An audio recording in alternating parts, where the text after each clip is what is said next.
So far, I can remember I have completed the A, B, C, D, E care of trauma patient, and I was about to start the secondary survey. Can anyone of you tell me what is the A, B, C, D, and E of primary care and resuscitation of a patient with trauma? Anyone? Anindo Bhomik. Anindo, Yes, sir. বলেন দেখি বেটা, what stand for A, B, C, D, and E of a trauma patient? Sir, A তে airway control, B তে breathing, C তে Airway control circulation. আরেকটা জিনিস ছিল, Sir, protection of the spinal cord. spinal control, airway and spinal control, spine control. Good. তারপর B for breathing, C for circulation. B for breathing and ventilation. C for circulation. circulation. D for Sir, disabilities. disabilities. E for Exposure. exposure. আমি সেদিন আপনাদেরকে বলেছিলাম an F has joined with this A, B, C, D, and E, and that F stand for searching for fractures and putting a Foley's catheter. Searching for fracture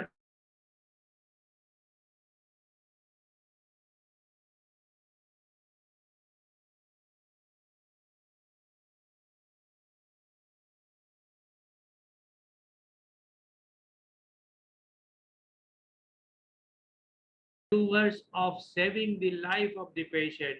We'll go a little bit details of secondary surveys where we will take a complete history and we'll do the vital examination or thorough examination of the patient. The ample history means we will take the history of allergy, as any drugs or anything we give does not impair or deteriorate the condition of the patient further. Then comes the M, history of M. M means medication. We need to know what types of what are the medicine that the patients are taking currently. Suppose a patient is taking ecosprin or a patient is taking some antipsychotic drugs such as MAO inhibitors. Then for these patients, for these very patients, before embarking on the surgery, you have to be very much careful. You need to take the very little history of past medical illness. Past medical illness is important because if the patient has any major ailments in the past, you have to take in consideration that as well. And of course, the last meal, which is very much related with the initiation or institution of anesthesia for the patient, or it is also important to predict the type of injury. মনে করেন একটা patient যদি ভরা পেটে স্টমাকে বা epigastric রিজনে আঘাত পায়, তাহলে there is a chance that food material enter into the peritoneal cavity if his or her stomach ruptures. So that is a literally a good sign, because the food has neutralized the stomach acid, the acid that is more harmful for the peritoneal cavity. And also you need to know the events surrounding the injury, that is again the mechanism of injury, again to have an idea what other injury that the patient might have, and also to have an idea that how many people you may encounter or the emergency encountered in the succeeding hours. So this is a secondary survey along with its ample history.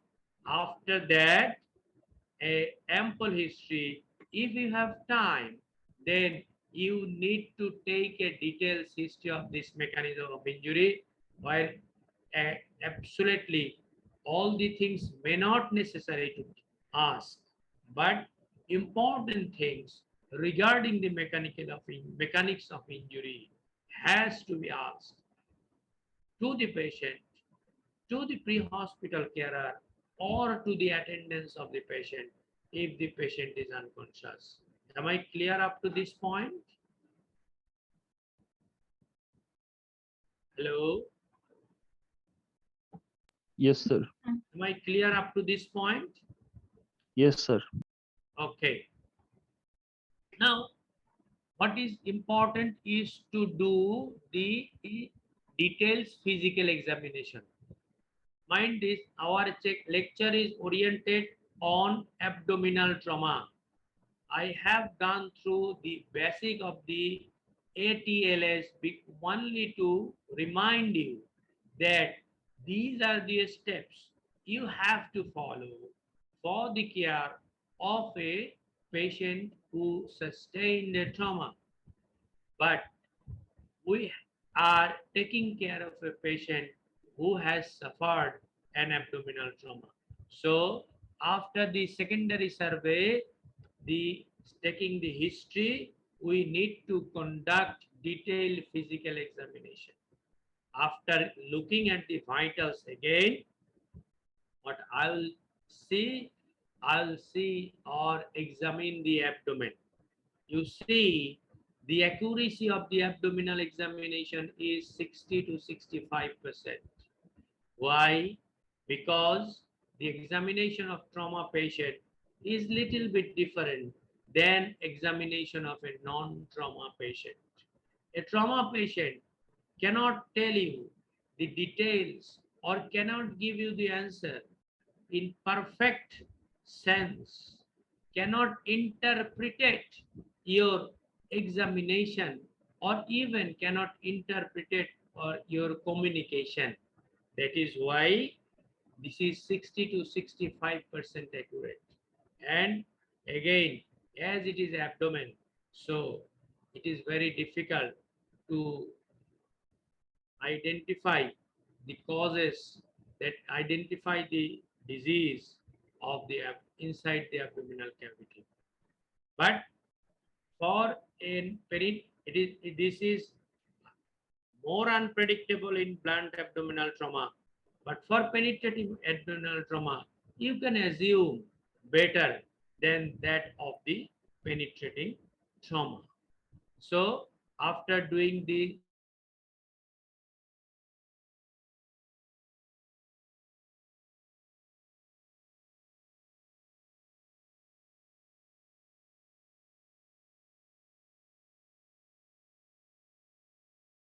patient, then the most important things of you is to identify the peritonitis. So what we do? We do inspection, palpation, percussion, and auscultation.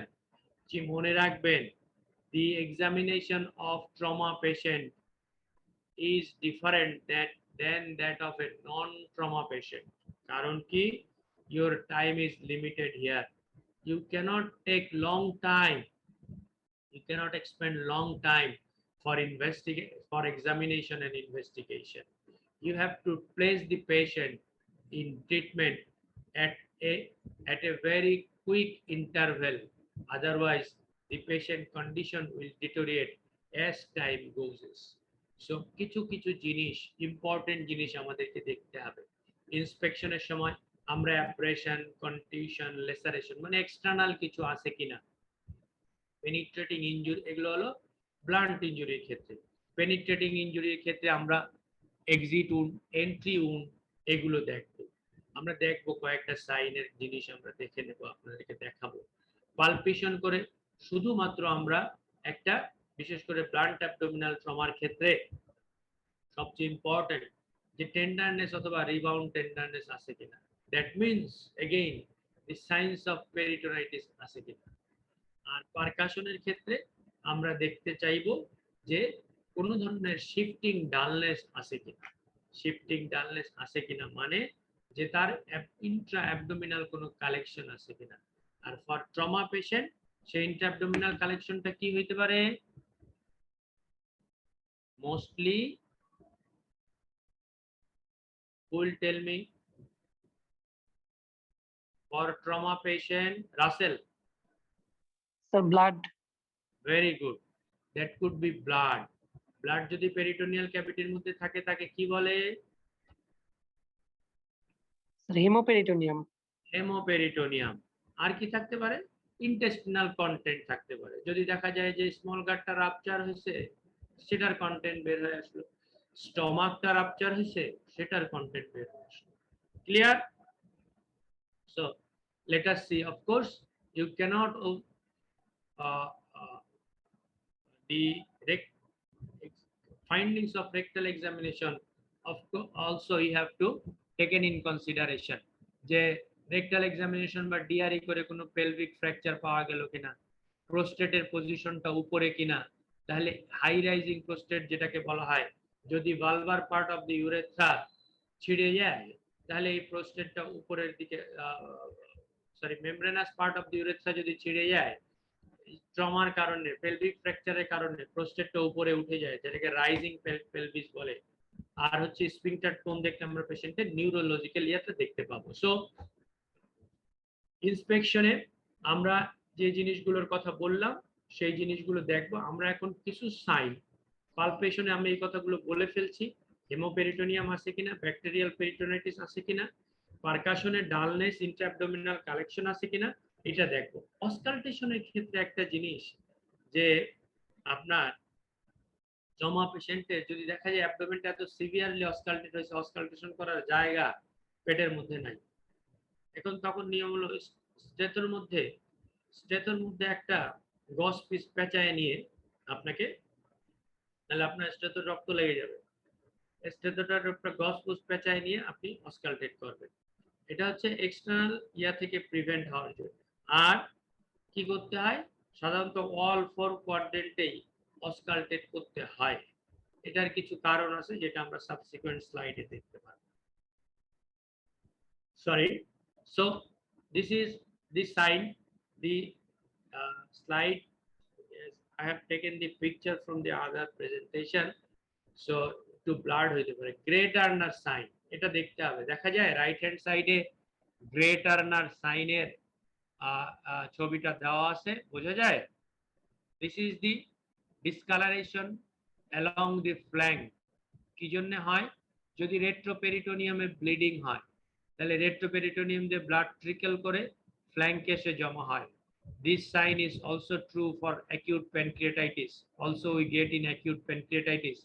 Or this sign is also true if the pancreas injured or any retroperitoneal hemorrhage occurs, especially for the pancreas kidney. Cullen signs is the bluish discoloration around the umbilicus. It also indicates the peritoneal bleeding as well as peritoneal stripping as well as pancreatic hemorrhage as well.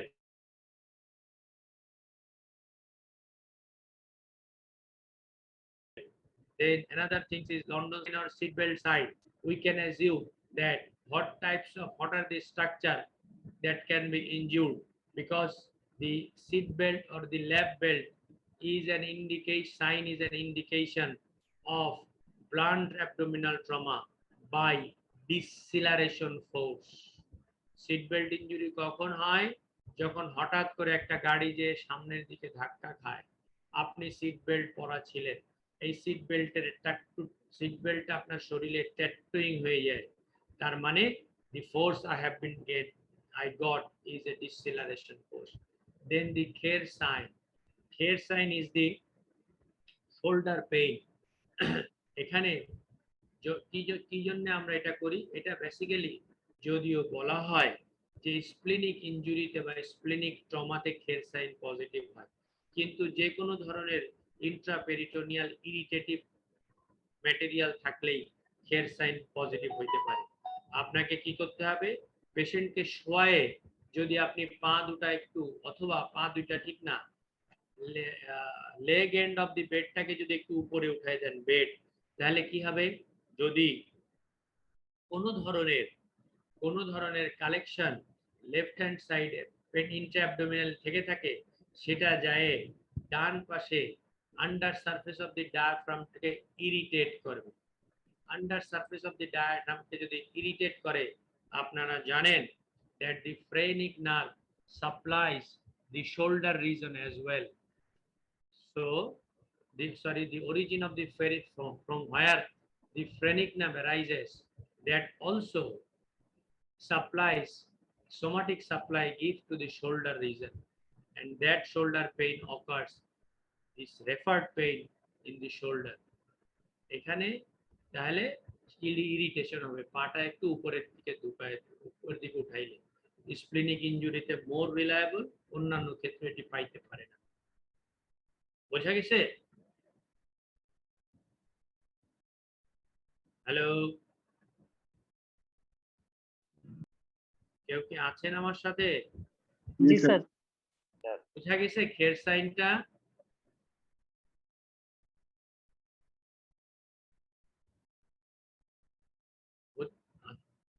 কারো মনে কি খের sign নিয়ে কোনো প্রশ্ন আছে? রঞ্জন সরকার,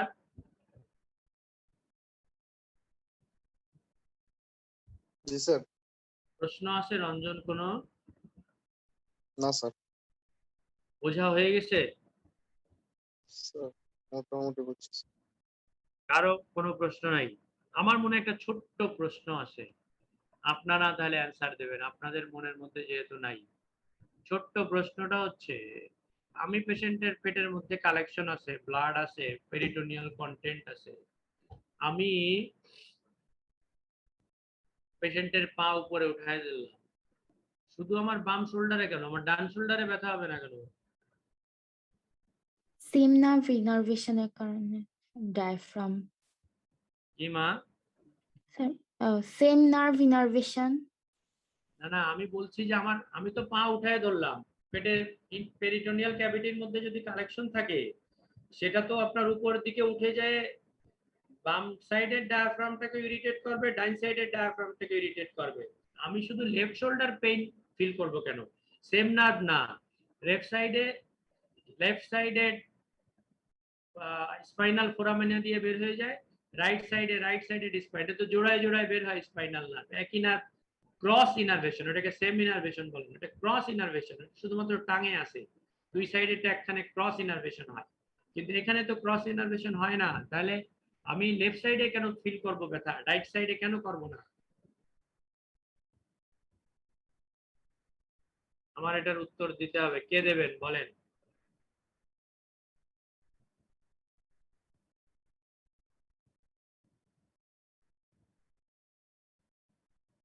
সাবের Fuad, yes sir.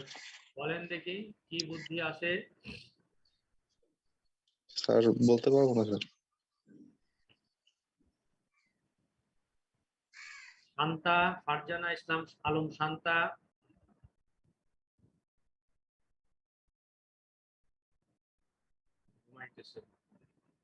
Mahbuba sir. Akter, sir. জি sir. কি বুদ্ধি আছে এটা?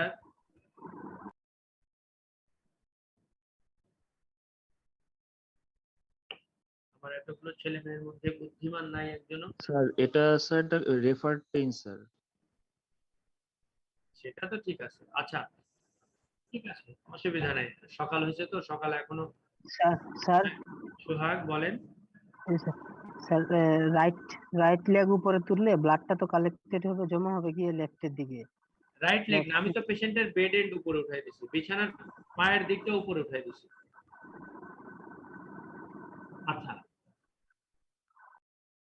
ঠিক আছে, লেফট সাইডে দেখেন, আপনাদের যদি সারফেস অ্যানাটমিটা মনে থাকে, আচ্ছা দেখি আমি একটু ওই ছবিটার দিকে যাইতে পারি কিনা। ভেরি সিম্পল থিংস, আপনাদের হয়তো শুধুমাত্র মনে আসতেছে না, তাছাড়া আর কিছু না, ভেরি সিম্পল, শুধুমাত্র মনে আসতেছে না। This is the one things happen. এত কিছু যদি চলে আসে উইন্ডোর মধ্যে তাহলে কেমনে পড়াবো? এই যে দেখেন আমার এই ছবিটা, আমি যদি এটা একটু এনলার্জ করি, এটাই তো দেখা যায় ছবিটা, না এটাতে হবে না। Yes, sir.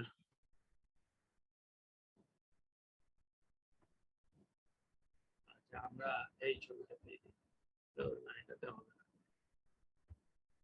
আচ্ছা দেখেন এখানে, দেখেন দেখি, আমি যদি পা উঁচু করে দেই, ব্লাড সহজে বাম পাশে যাবেন, বাম পাশের ডায়াফ্রামে পৌঁছাইতে পারবে না ডান পাশের ডায়াফ্রামে পৌঁছাইতে পারবে? স্যার বাম পাশে। কেন? স্যার ডান পাশে লিভার আছে, এটাই বলতে ডান পাশে তো লিভার আছে, এই জন্য সাধারণত ডান পাশের under surface of the liver যদি মরিসন্স পাউচে কোনো কালেকশন না হয়, যদি মরিসন্স পাউচের কালেকশন ওভারফ্লোডেড না হয়, মরিসন্স পাউচ মানে এই যে এই সমস্ত জায়গায় আমার কার্সার দেখা যায়, এই দেখা যায়, দেখা যায়। এই সমস্ত জায়গায় যদি কালেকশন হয়, সেই কালেকশনটা আমার কার্সারটাকে ফলো করেন, সেই কালেকশনটা ফ্লাডেড হয়ে এই জায়গায় যাইতে পারে ডায়াফ্রামের নিচে। কিন্তু মরিসন্স পাউচে যদি কালেকশন না হয়, যদি এই জায়গায় দেখেন একেবারে ডাইরেক্টলি ডায়াফ্রাম খালি, খালি না লেফট সাইডে, এই স্প্লিন ইনজুরি হইলেই ব্লাড যায় ডায়াফ্রামে ইরিটেট করে দেবে, বুঝতে পারছেন? Yes, sir. That is the reason, okay? So it is very simple. Now, আমরা আমাদের জায়গায় চলে যাই।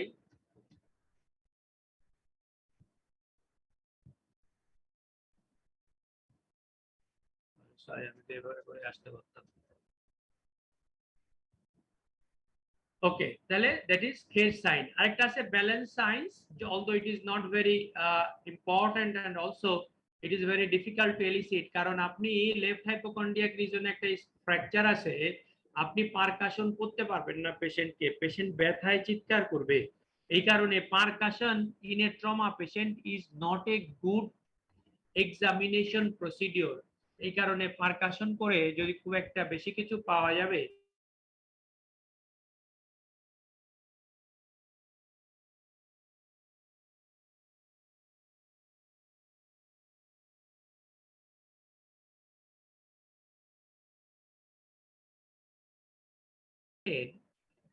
শুধু পেট এক্সামিনেশন করে কিন্তু পলিট্রমার পেশেন্টকে শেষ করে দেওয়া যাবে না, আপনাকে অন্যান্য সিস্টেমও এক্সামিনেশন করতে হবে। এই কারণেই সেকেন্ডারি সার্ভেতে কিন্তু ছিল যে হেড টু টো এক্সামিনেশন, যেহেতু যদি অ্যাবডোমেন একটা সাস্টেইন করছে ইনজুরিটা, আমরা অ্যাবডোমেনটাকে ভালো করে ইনজুরি এক্সামিন করব। এখন যদি এটা একসাথে চলে আসছে, যদি আমরা এক্সামিনেশন করার সময় কিছু দেখি যে ফ্র্যাকচার আছে, মনে করেন আমরা দেখলাম যে লেফট লোয়ার 6 রিবসে ফ্র্যাকচার আছে অথবা 9, 10, 11 রিবসে ফ্র্যাকচার আছে, তাহলে আমাদের কোন অর্গানটা ইনজুরি হওয়ার সম্ভাবনা বেশি? ডেফিনেটলি স্প্লিন ইনজুরি হওয়ার সম্ভাবনা বেশি, ঠিক না? Yes, sir. এখন যদি রাইট লোয়ার রিবস ইনজুরি হয়, তাহলে কোন অর্গানটা ইনজুরি হওয়ার সম্ভাবনা বেশি? Liver. Liver, sir. Liver injury হওয়ার সম্ভাবনা বেশি। মনে করেন এখন আপার লাম্বার ভার্টিব্রা এক্সরে করে আনছেন, দেখেন আপার লাম্বার ভার্টিব্রাতে ফ্র্যাকচার, কোন অর্গান ইনজুরি হওয়ার সম্ভাবনা বেশি? কিডনি। প্যানক্রিয়াস এন্ড ডিওডেনাম, এটা তো আপার লাম্বার 1, 2 এগেইনস্টে থাকে না? যদি দেখেন যে ট্রান্সভার্স প্রসেসে ফ্র্যাকচার আছে ভার্টিব্রা ল্যাটারাল সাইডে, পেলভিক লাম্বার রিজনে, তখন কোনটা ইনজুরি হওয়ার সম্ভাবনা বেশি? তখন কিডনি ইনজুরি হওয়ার সম্ভাবনা বেশি, ওকে? আর সবচেয়ে ইম্পর্টেন্ট পেলভিক ফ্র্যাকচার আছে, পেলভিক ফ্র্যাকচার থাকলে কোন কোন জিনিসের ইনজুরি হওয়ার সম্ভাবনা বেশি বলেন দেখি? Bladder. Bladder. Bladder, Genital organ. Urethra. সবচেয়ে খারাপ হলো এই পেলভিক ফ্র্যাকচারের ক্ষেত্রে যে ইনজুরি হওয়ার সম্ভাবনা বেশি থাকে, সেটা হচ্ছে মেজর ভেসেল। আমরা দেখায় আসছিলাম মনে আছে আপনাদের সেই ছবিটা যে দেখায় বলছিলাম লাস্ট ক্লাসে, মেজর ভেসেল ইনজুরি হইতে পারে আর অর্গানের মধ্যে রেকটাল ইনজুরি হইতে পারে। ওকে, সো এই ধরনের ফ্র্যাকচার গুলো আছে কিনা এটা আমাদেরকে রিকগনাইজ করতে হবে। রিকগনাইজ করার উদ্দেশ্য কি?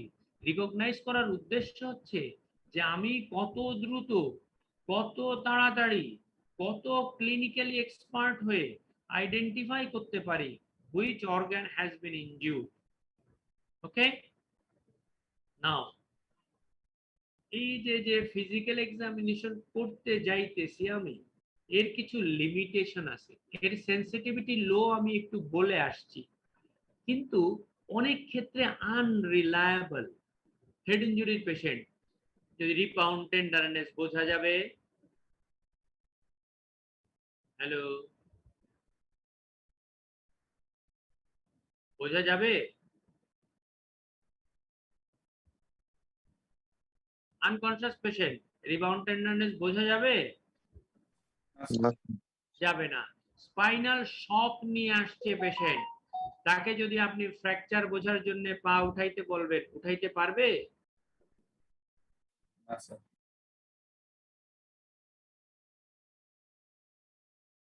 পারবে না।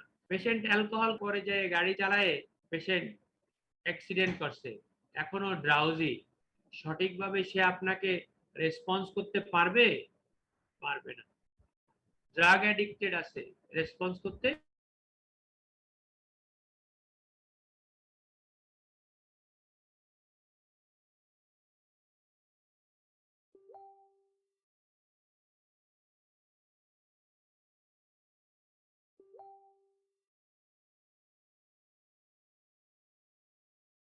mandatory.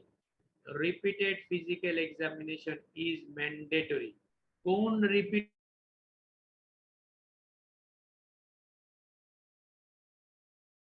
physical examination টা mandatory নিয়ে আপনি স্যাটিসফাইড হইতে পারেন নাই, আপনার চিন্তাধারার সাথে মিলে নাই, সেটা আর কোনটা? Back to back, side by side, every frequent interval আপনাকে জেনারেল এক্সামিনেশনটা করে যেতে হবে। আপনি ভাবলেন বা এয়ারওয়ে দেখে আসছি, আমি পরিষ্কার করে দিয়ে আসছি, আমি পেশেন্টের টাং ফল ব্যাক হওয়ার কোনো সম্ভাবনা নাই, আমি এয়ারওয়ে একটা দিয়ে দিছি, শুকুর আলহামদুলিল্লাহ। তোমার এক্সামিনেশন করতে করতে দেখেন পেশেন্ট শ্বাস নেয় না, কি হইলো? পেশেন্ট একটা হালকা আপনি চাপে দিচ্ছিলেন, কাশি দিয়ে এয়ারওয়েটা বাইট করে ফেলছে, অক্সিজেনের ক্যানুলাটা রেস্টলেস হয়ে খুলে ফেলছে।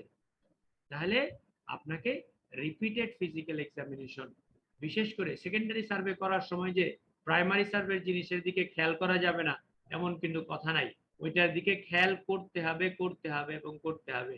কারণ ওইটা ছিল what is killing the patient. আমি এখন এক্সামিনেশন করতে যাই what is killing the patient, যে things that is killing the patient, ওইটা যদি কোনো একটা ডিস্টারবেন্স হয়, আমার পেশেন্ট যদি দিক দিয়ে খারাপ হয়ে যায়, তাহলে আমাদের হবে না। So repeated physical examination is mandatory. ছোট্ট একটা কথা আমি হঠাৎ করে খুঁজতে যাই, এই স্লাইডটা আমি পাইছি, আমার কাছে খুব ভালো লাগছে, আমার কাছে মনে হয়েছে এই কথাগুলো আপনাদেরকে বলা উচিত। শুধু আমি একটু পড়ে যাব, আপনারা বোঝার চেষ্টা করবেন। Intraperitoneal injury can occur in vascular, solid and hollow organs. এটা তো বিশ্বাস করেন এই তিন ধরনের অর্গানই তো পেটের ভিতরে আছে, সেটা আমরা দেখাইছি, ঠিক না? হ্যালো, আমার আমার কথা শোনা যায়? জি স্যার। আপনারা আছেন তো আমার সাথে? জি স্যার। আচ্ছা, পরের লাইনটা দেখেন, interpretation of physical findings is associated with this structure is often a function of the amount of the time that each of these type of organs requires to create peritoneal irritation. বোঝা গেল কথাটা? মানে এই যে তিন ধরনের organ injury হইল, এই তিন ধরনের অর্গান ইনজুরি হয়ে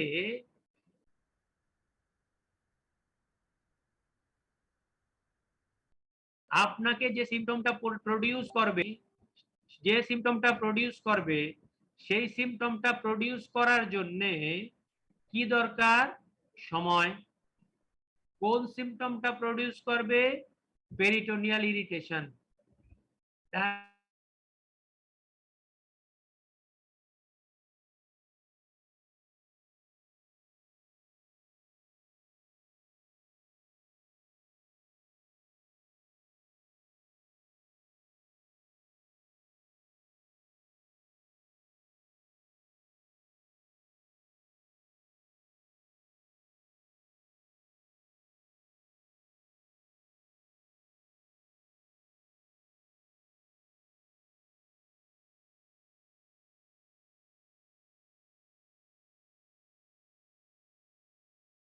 তাহলে এইটা হইতেছে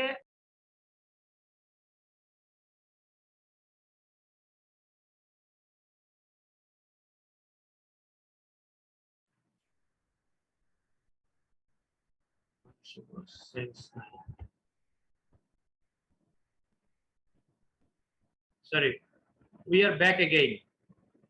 Okay, hello.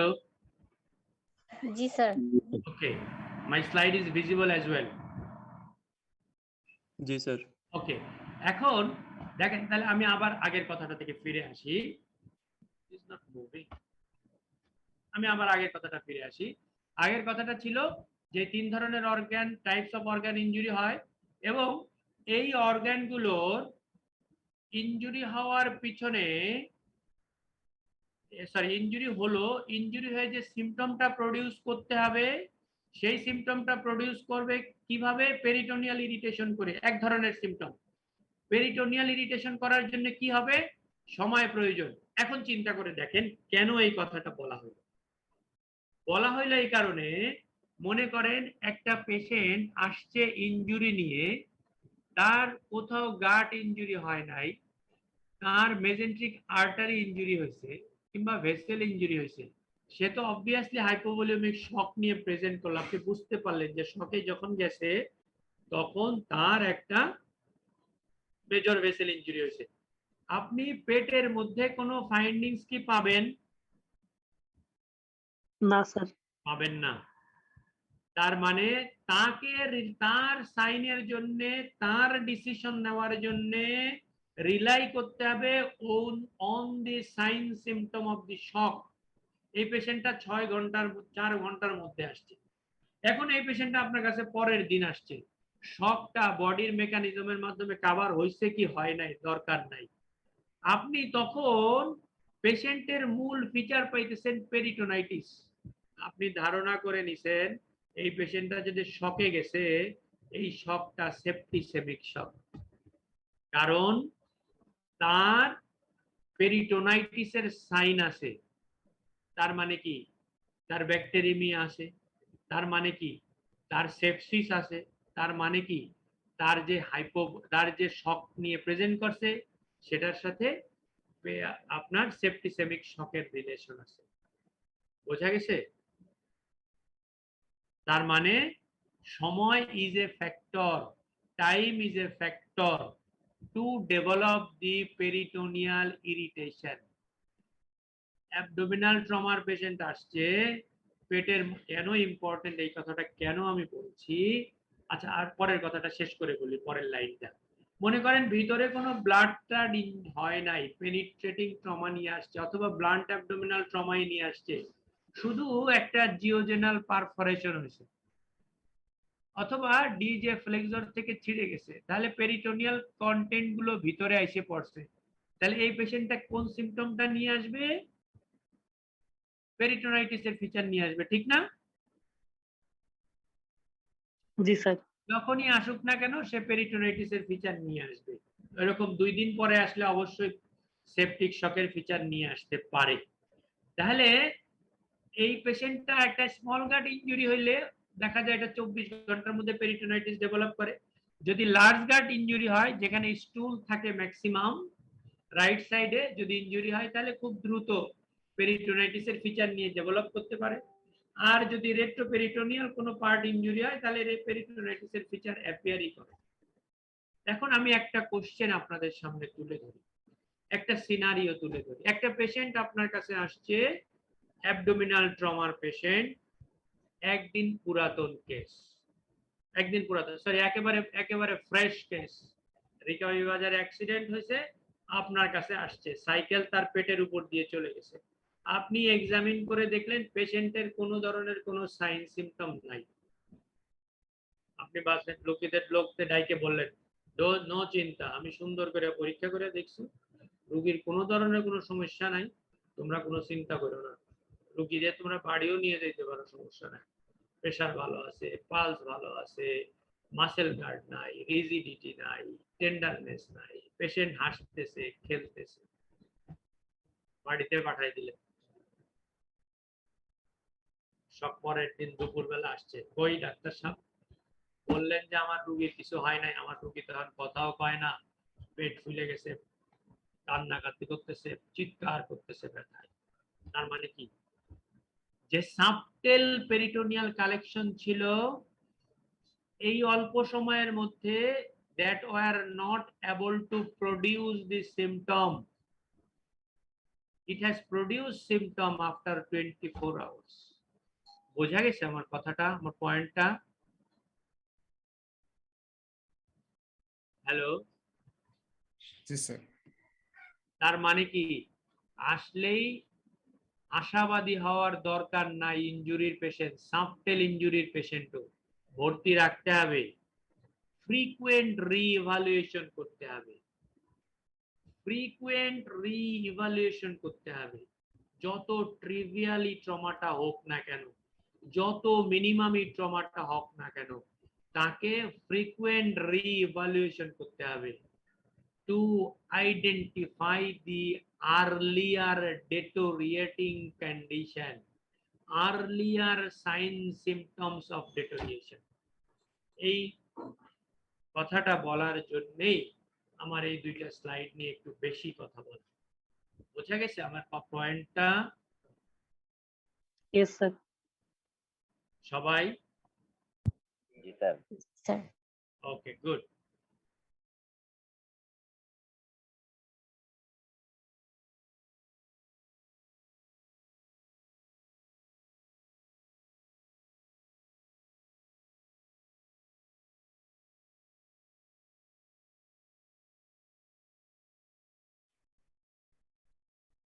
আমরা কিছু ইনভেস্টিগেশন পাঠানোর চেষ্টা করেছিলাম, তাহলে পেশেন্টকে সেকেন্ডারি সার্ভে করার পরে সেই ব্লাডটাও আমি ড্র করে পাঠিয়ে দিলাম এবং পেশেন্টকে আমি কিছু ইনভেস্টিগেশন করার জন্য অ্যাডভাইস করে দিলাম।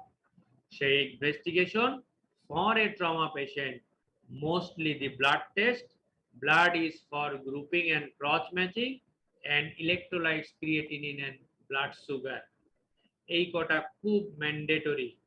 Blood for grouping and cross matching, blood urea creatinine, বাইরের দেশে ইউরিয়া ক্রিয়েটিনিনটা বেশি বলে, আমরা একটু কম বলি, কিন্তু ইউরিয়া ক্রিয়েটিনিনই বলা উচিত, এটার একটা কারণ আছে। আর হচ্ছে আপনার fasting blood, sorry blood sugar, এই কয়টা ব্লাড টেস্ট আমরা পাঠিয়ে দেব। আমরা পেশেন্টকে ট্রমা স্যুটের মধ্যেই স্টেবল করে, মাইন্ডেড স্টেবল করে ভাইটাল স্টেবল করে পেশেন্টটাকে আমরা একটা অ্যাবডোমেনের এক্সরে, একটা চেস্ট এক্সরে, ওহো এখানে আরেকটা এক্সরে ওঠে নাই, একটা পেলভিস এক্সরে করতে পাঠিয়ে দেব।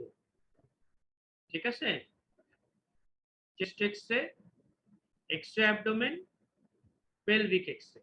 আর যদি আমি সাসপেক্ট করি মাই হেড টু টু এক্সামিনেশনের সময় ফিমার ফ্র্যাকচার আছে, এটা এক্সরে থাই অথবা এক্সরে ফিমারও আমাদেরকে দিতে হবে।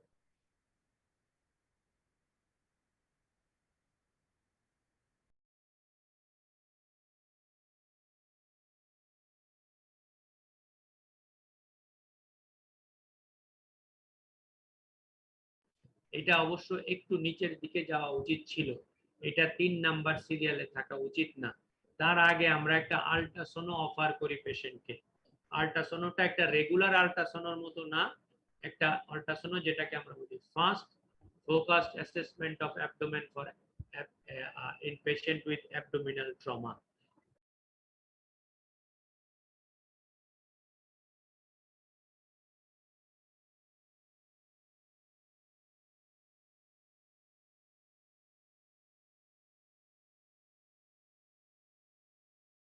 diagnostic laparoscopy is also an armamentarium that has been added to this investigation list in the recent year after the after our knowledge after our increased knowledge of laparoscopy সম্পর্কে আমাদের জ্ঞান বর্ধিত হওয়ার পর থেকেই আমরা ডায়াগনস্টিক ল্যাপারোস্কোপি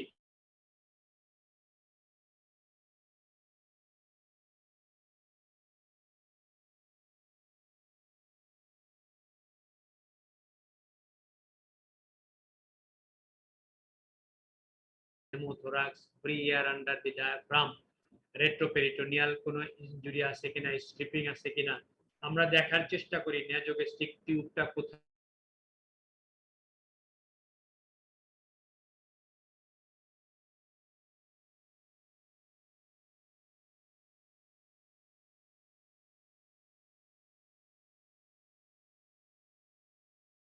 গেছে কিনা, লোয়ার রিব ফ্র্যাকচার আছে কিনা যেটা ইন্ডিকেট করে স্প্লিনিং injury.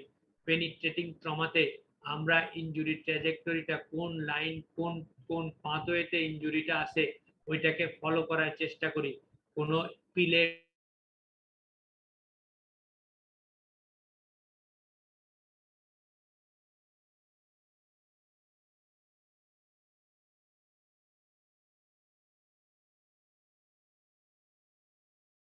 indirect evidence except the fracture. ফ্র্যাকচারের ক্ষেত্রে it is a direct evidence, তাছাড়া indirect evidence of injury in the abdomen। যেমন দেখেন এখানে এই যে এনজি টিউবটা পেঁচায় পোচায় বুকের মধ্যে ঢুকে গেছে, তার মানে কি? তার মানে এই লেফট সাইডে ডায়াফ্রাম ইনজুরি আছে। এরপরে কার ক্লাস রে? হ্যালো,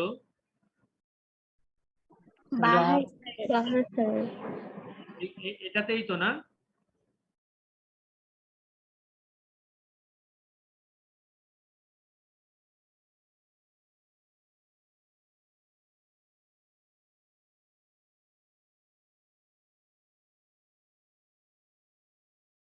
পিলেটের ছবি সাথে বড় একটা রেডিও অপেক স্ট্রাকচার দেখা যায়। এই যে দেখেন সাব ডায়াফ্রামেটিক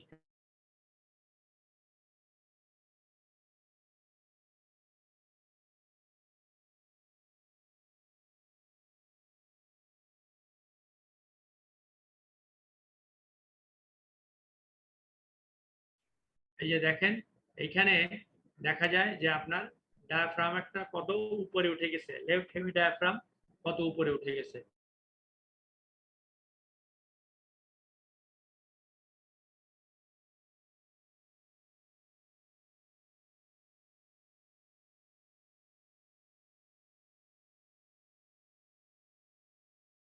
আপনাদেরকে যদি কোনো কোশ্চেন করার সুযোগ দেই বিফোর স্যার লগ ইনটু দি লেকচার্স,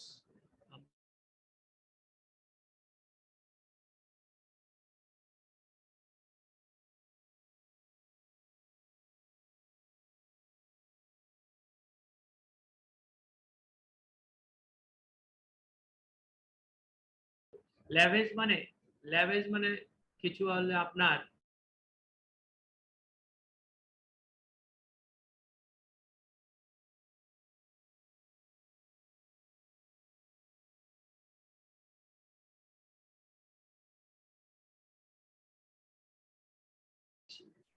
কিছু ফ্লুইড কালেক্ট করে নিয়ে পরীক্ষা করে দেখি যে এটার মধ্যে কি আর বেশি আছে, এটার মধ্যে কি ডব্লিউবিসি বেশি আছে, না এটার মধ্যে অন্য কি ধরনের জিনিসপত্র আছে, মাইলেজ আছে নাকি অন্য কি আছে, যেটা দিয়ে আমরা প্রেডিক্ট করার চেষ্টা করি যে ভিতরে কোন ধরনের কি ইনজুরি হয়েছে।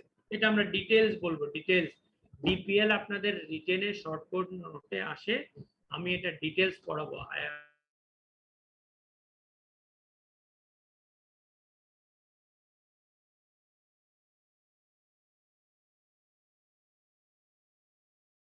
কলেজ কবে খুলবে স্যার? করা যায় ইনফেকশন রেট আর একটু কমুক,